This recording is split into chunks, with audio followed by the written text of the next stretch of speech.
Good morning everyone. आज हम प्रश्नावली 8.1 का अंतिम सवाल 11वां नंबर उसको लेके आ रहे हैं। उसमें कह रहा है बताइए कि निम्नलिखित कथन सत्य है अथवा असत्य है, कारण सहित अपने उत्तर की पुष्टि कीजिए। तो उसमें पहला है tan a का मान सदैव 1 से कम होता है। देखिए tan a sin a बटा cos a का रेशियो होता है, साइन और cos का रेशियो तो tan a बोलते हैं। क्या इसका मान हमेशा 1 से कम होगा, इसको बताना है। तो tan a का मान 1 से हमेशा कम नहीं होता है, 1 से वो बड़ा भी हो सकता है और 1 के बराबर भी हो सकता है। तो इसमें देना है कि ये कथन असत्य है, तो इसमें लिखेंगे असत्य।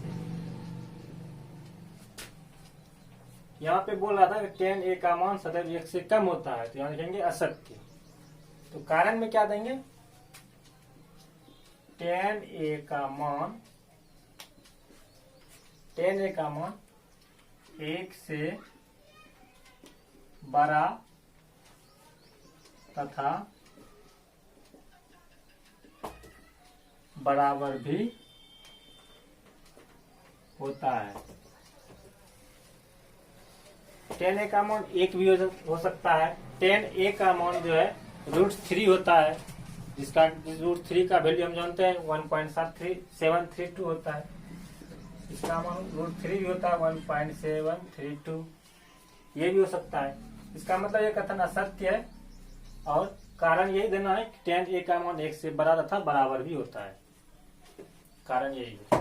चलिए कौन a के दूसरा है, कौन a के किसी मान के लिए sec a बराबर 12/5, ये सत्य है। a का कोई ऐसा मान है, हो सकता है कि sec a 12/5 हो जाए, तो हो सकता है ऐसा क्यों हो सकता है, क्योंकि sec a बराबर होता है कर्ण बटे आधार, और समकोण त्रिभुज में समकोण की सामने वाली भुजा कर्ण होती है, समकोण की सामने वाली भुजा कर्ण होती है और कर्ण सबसे बड़ी भुजा होती है। समकोण त्रिभुज में कर्ण सबसे बड़ी भुजा होती है। अर्थात अगर इसका सेक का फॉर्मूला कर्ण बटा आधार होता है, और हम यहाँ देख रहे हैं कि कर्ण का जो अनुपातिक रेशियो में कर्ण बड़ा है, 12 आधार 5 है। अगर हम एक अनुपात ले लें के, तो कर्ण बराबर हो जाएगा 12 के और आधार बराबर हो जाएगा 5 के। तो ये आपका हमेशा बड़ा आएगा। कर्ण क्या होता है, बड़ा होता है। कर्ण सबसे बड़ी भुजा होती है समकोण त्रिभुज में, और यहाँ पे वो दिख भी रहा है कि कर्ण बड़ा है। इसीलिए यहाँ पे कौन a के किसी मान के लिए sec a बराबर 12/5 हो सकता है, तो यहाँ लिखेंगे सत्य। और कारण में क्या देना है, चूंकि sec a बराबर कर्ण बटा आधार होता है, कर्ण बटा आधार होता है।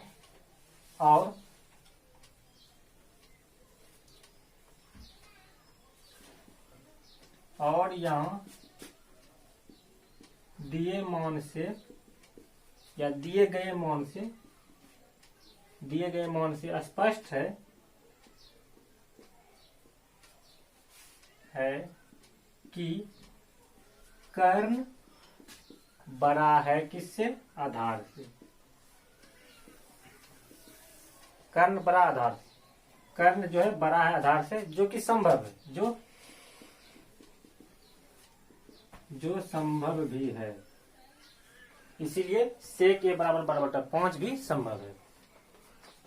चलिए अब तीसरा देखते हैं। cos a कौन a के कोसिकेंट के लिए प्रयुक्त एक संक्षिप्त रूप है। कहा जा रहा है cos a जो है कौन a के कोसिकेंट के लिए प्रयुक्त एक संक्षिप्त रूप है, तो ये हो जाएगा असत्य। ऐसा क्यों होगा, ऐसा इसलिए होगा क्योंकि cos a एक सिंबल है, और ये जो कौन a के कोसाइन के लिए संक्षिप्त रूप, कौन a के कोसाइन के लिए प्रयुक्त एक संक्षिप्त रूप है। लिख देंगे यहाँ पे असत्य। कॉट ए कोण एक के कोसाइन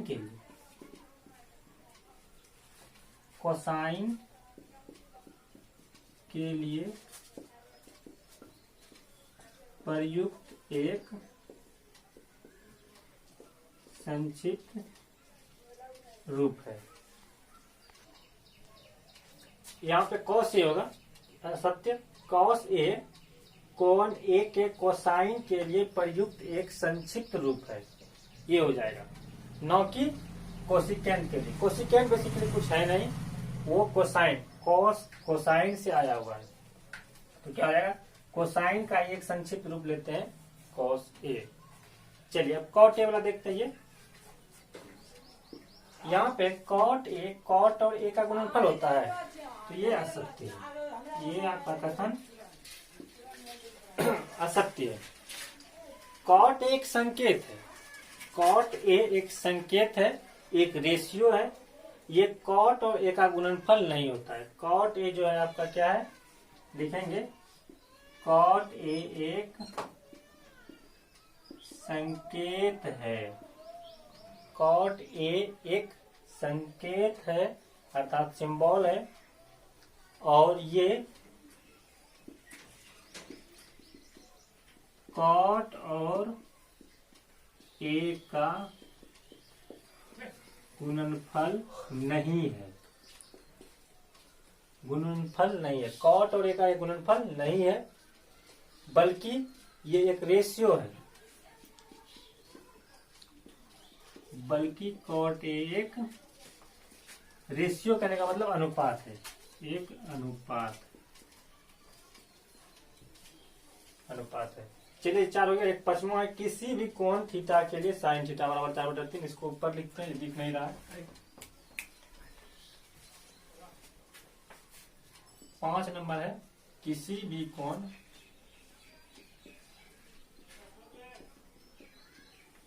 थीटा के लिए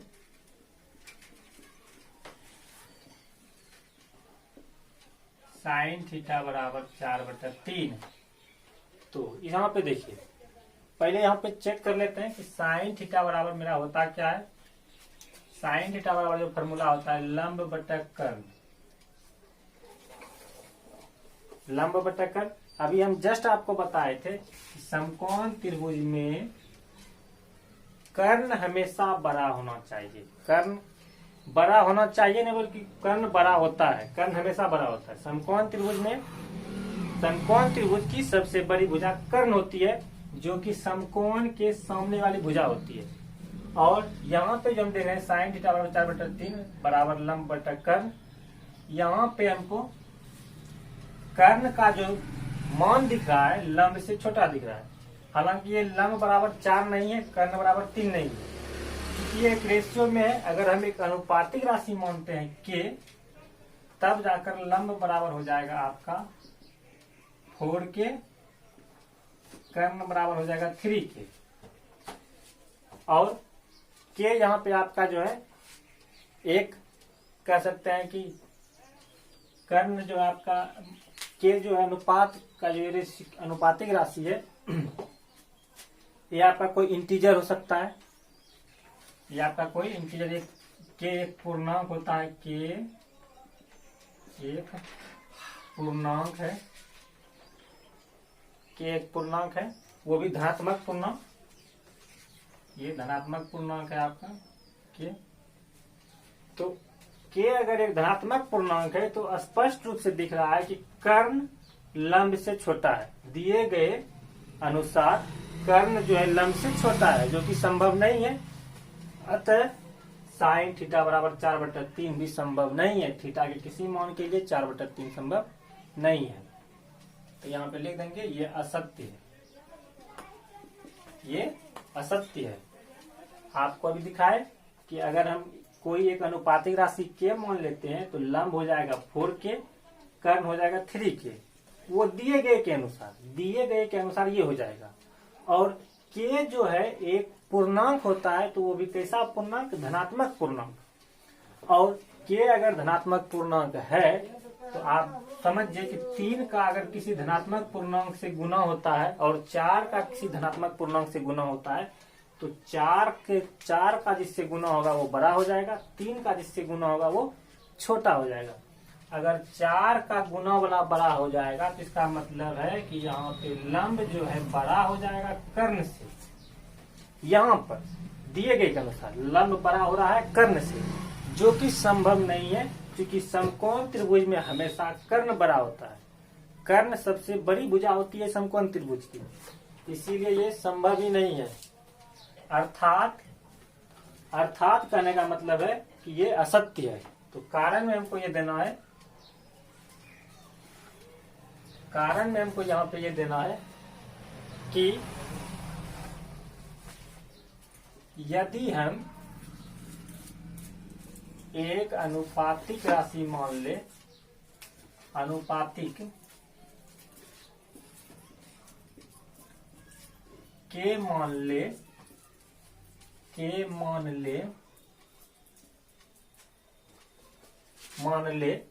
तो दिए गए के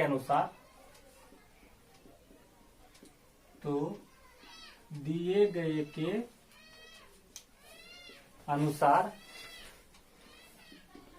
लंब बराबर 4 के हो जाएगा और कर्ण बराबर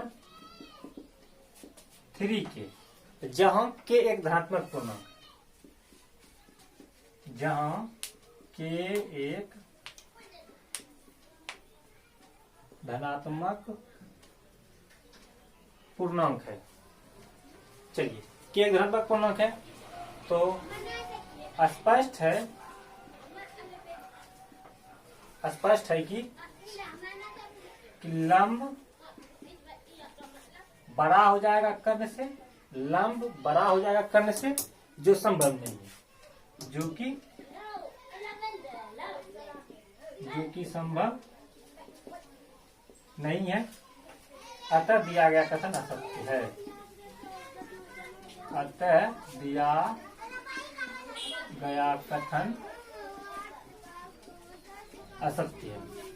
यही आपका कारण हो गया। तो ये 5 रहा। अब अगले दिन स्टार्ट करते हैं 8.2। आप इसी तरह जानने के लिए और भी आप सवाल कमेंट कर सकते हैं। आप अगर आर डी शर्मा से बना रहे हैं या फिर आलोक से बना रहे हैं या फिर केसी सिन्हा से बना रहे हैं, तो आप कमेंट में अपना क्वेश्चन भेज सकते हैं। हम आपको उसका बना करके वीडियो प्रोवाइड करेंगे। और किसी भी तरह का सवाल हो तो आप भेज सकते हैं, किसी भी चैप्टर से रहे तो सारे सवाल का हल आपको दिया जाएगा। अगर आप मेरे चैनल पे नए हैं तो इसको सब्सक्राइब कर लीजिए और लाइक कीजिए, कमेंट कीजिए, ताकि हम इसी तरह आप लोगों को रेगुलरली वीडियो प्रोवाइड करें। अदर सब्जेक्ट का भी आपको वीडियो दिया जाएगा, जैसे कि फिजिक्स, केमिस्ट्री। इसके लिए थोड़ा वेट कीजिए। अभी पहले मैथ का हम कुछ फीस देते हैं, फिर जाके इस सब में लगेंगे।